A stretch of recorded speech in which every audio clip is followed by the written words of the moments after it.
ሺያ በከተማው እምብርት በሚገኝ አንድ ዘመናዊና ግዙፍ ሕንፃ ፊት ለፊት ቆማለች። የለበሰችው ልብስ ያረጀ ቢሆንም በራስ መተማመኗ ግን ከፊቷ ላይ ይነበባል። ሺያ ድሃና ብዙም ስም ያልገነባች ተዋናይት ናት። ዛሬ ግን ለአንድ ትልቅ ተልዕኮ ነው የመጣችው። ስልኳን አውጥታ ራሷን ፎቶ ለማንሳት ስትሞክር በድንገት ከአንድ ረዥም ግርማ ሞገስ ካለው ውድ ልብስ ከለበሰ ሰው ጋር ትላተማለች። ሰውየው ጂዩዋን ይባላል። ሺያ ሚዛኗን ስታጣ ጂዩዋን በፍጥነት ወገቧን ይዞ መሬት እንዳትወድቅ አዳናት። ለጥቂት ሰከንዶች አይን ላይን ተፋጠጡ። ሺያ ወዲያውኑ ራሷን አቅንታ ልብሷን እያራገፈች ይቅርታ ብለው ልታልፍ ስትል ድንገት የሰውየውን ከረባት ትመለከታለች። ወደሱም ተመልሳ በመሄድ ቆይ ይሄ ከረባት አለችው። ጂዩዋን በጥርጣሬ እያያት ማነሽ አላት። ሺያም የተሰጣትን ሚና መጫወት ጀመረች። እኔ ሺያ ነኝ፣ ከብዙ ዓመታት በፊት የጠፋችው የሚስተር ሄ የልጅ ልጅ ነኝ አለችው። ጂዩዋን ግን በንቀት ፈገግ ብሎ ውሸት አታውቂም፣ ቃለ መጠይቁን ወድቀሻል ብሏት ጥሏት ሄደ። ሺያ ግራ ተጋብታ ምን አይነት ቃለ መጠይቅ እያለች ጮኸች። ቆይታ ግን የተላከችው በሱ እንደነበርና የትወና ችሎታዋን ሊፈትናት እንደነበር ተረዳች። ይህ የመጀመሪያ ግንኙነታቸው በውጥረት የተሞላ ነበረ። የሌሊቱ ዝናብ በኃይል ይወርዳል። ሺያ በአንድ አሮጌ ወንበር ላይ ተቀምጣ ስልኳን ትመለከታለች። የአያቷ የሕክምና ወጪና የቀድሞ ፍቅረኛዋ ያመጣባት የገንዘብ ችግር አጣብቂኝ ውስጥ ከቷታል።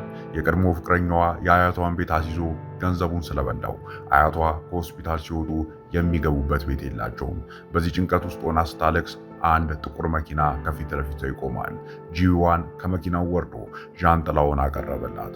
ገንዘብ ትፈልጊያለሽ ሲልም ጠየቃት። ሺያ ቀና ብላ አየችው።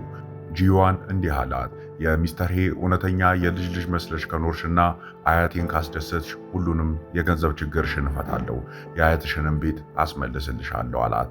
ሺያ ለአፍታ አመነታች። ነገር ግን ሌላ አማራጭ ስለሌላት እስማማለሁ ስትል እጁን ጨበጠችው። ጂዋን ሺያን ከቤተሰቡ ጋር ለማስተዋወቅ አስፈላጊውን ዝግጅት ማድረግ ጀመረ። ሺያ አሁን ተራ ተዋናይ አይደለችም። የቢሊዮነሩ የሚስተር ሄ የልጅ ልጅ መሆን አለባት።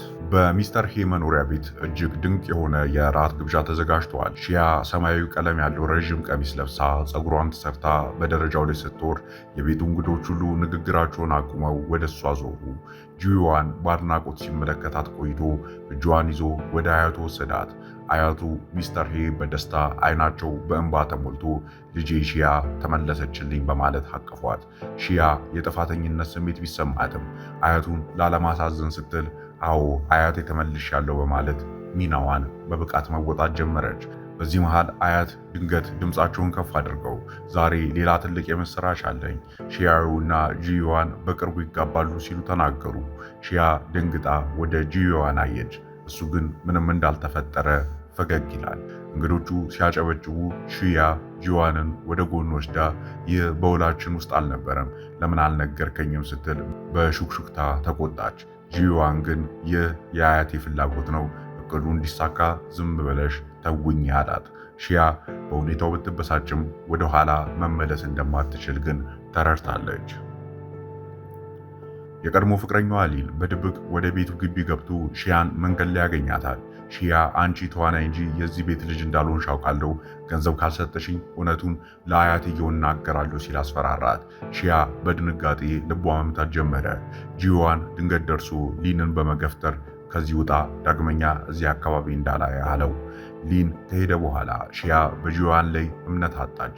አንተም አያትን እያታለልክ ሀብታቸውን ለመውሰድ ነው የምትፈልገው፣ እኔ በዚህ ክፋት ውስጥ መሳተፍ አልፈልግም ብላ ልትሄድ ስትል ጂዋን ረዳቱ እንዲከታተላት አዘዘ። ሺያ በኋላ ላይ አያቷ የሚኖሩበት ቤት ሊወረስ እንደሆነና ብቸኛ ተስፋ ጂዋን እንደሆነ አረጋገጠች። ምንም አማራጭ ስለሌላት ወደ ጂዮን ተመልሳ ለ3 ወራት እጮኛ ሆና ለመቆየት የሚያስገድድ ጥብቅ የውል ስምምነት በፊርማዋ አጸደቀች። የጂዋን የልጅነት ጓደኛና እሱን የምታፈቅረው ዩራን ወደ ቤቱ ተመልሳለች። ሺያንን እንደ ጠላት ነው የምታያት። እውነተኛዋ የልጅ ልጅ ከሆንሽ በትከሻሽ ላይ የልጅነት ጠባሳ ሊኖር ይገባል አለችና ሺያ ልብስ ስትቀይር በድንገት ወደ ክፍሏ ገባች። ሺያ ግን ጂዋን አስቀድሞ ስለነገራት በሜካፕ በትከሻዋ ላይ ጠባሳ አስመስላ ሰርታ ነበረ። ዩራን ጠባሳውን ስታይ በብስጭት ወጣች። ሆኖም ግን ዩራን ጥርጣሬዋን አላቆመችም።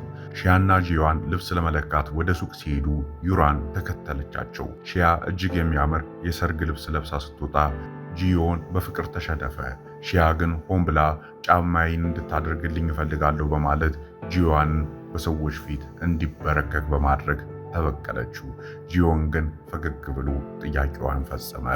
አያትየው ሺያና ጂዋን ከመጋባታቸው በፊት መቀራረብ አለባቸው ብሎ ስላሰቡ በአንድ ክፍል ውስጥ እንዲያድሩ አዘዙ። ሺያ አልጋው ላይ ስትቀመጥ ጂዮን ደግሞ ሶፋው ላይ ተኛ። ለምንድን ነው ይህን ሁሉ የምታደርገው? በእውነት አያትን ትወዳቸዋለህ ወይስ ገንዘባቸውን? ስትል ሺያ ጠየቀችው። ጂዮን በትራስ ወርውሮ መታትና ብዙ አታውሪ ተኛ አላት።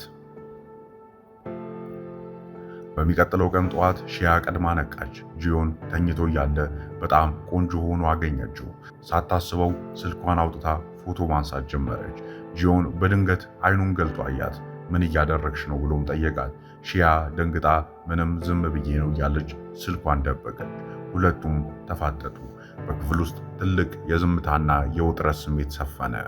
ሺያ በጂዋን የኩባንያ ውስጥ በረዳትነት መስራት ጀመረች። ዩራን ሆን ብላ ሺያ የማታውቃቸውን ውስብስብ የፋይናንስ ስራዎችን ትቆልልባታለች።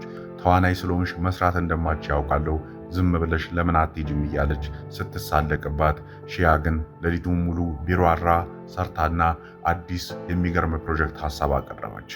በስብሰባው ላይ ጂዋንና ሌሎች የቦርድ አባላት በሺያ ብልህነት ተደነቁ። ሺያ በኩራት ዩራንን ተመለከተቻት። ይህም በዩራን ልብ ውስጥ ያለውን የቅናት እሳት ይበልጥ አቀጣጠለው። ዩራን ሺያን ለማጥፋት አዲስ እቅድ ማውጣት ጀመረች። ለስራ ጉዳይ ወደ አንድ ራቅ ያለ ቦታ ሂዱ። ሺያ በስህተት የጂዋንን ክፍል ገብታ አልጋው ላይ ተኛች። ጂዋን ዘግይቶ ከስብሰባ ሲመለስ ሺያን እዛው አገኛት። ሊቀሰቅሳት ሲል ሺያ በህልሟ አትሂድ አትተወኝ ብላ እጁን አጥብቃ ያዘችው። ጂዮን አጠገቧ ተኝቶ በትኩረት ሲመለከታት አመሸ።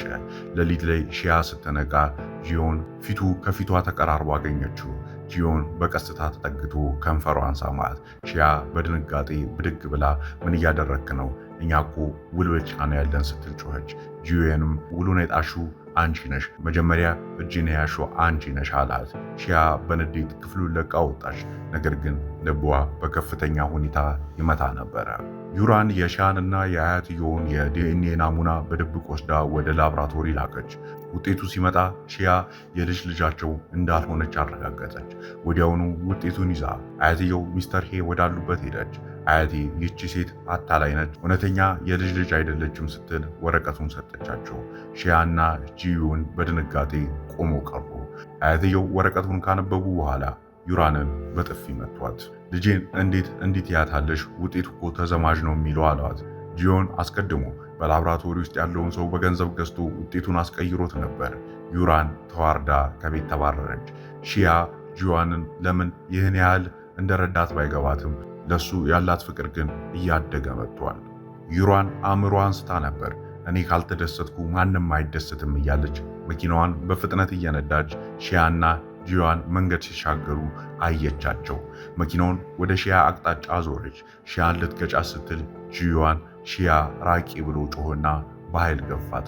እሱ ግን በመኪናው ተመቶ ሜዳው ላይ በደም ተዘርሮ ወደቀ። ዩራን መኪናውን አቁማ በድንጋጤ ስትመለከት ፖሊሶች ደርሰው ያዘዋት። 1 ዓመት አለፈ። ጂዋን ሆስፒታል ውስጥ ራሱን ስቶ ኮማ ላይ ቆይቷል። ሺያ በየቀኑ ወደ ሆስፒታል ትመጣለች። ስራዋን ሁላ ትታ እሱን በመንከባከብ ላይ ናት። እጁን ይዛ በየቀኑ ታወራለች።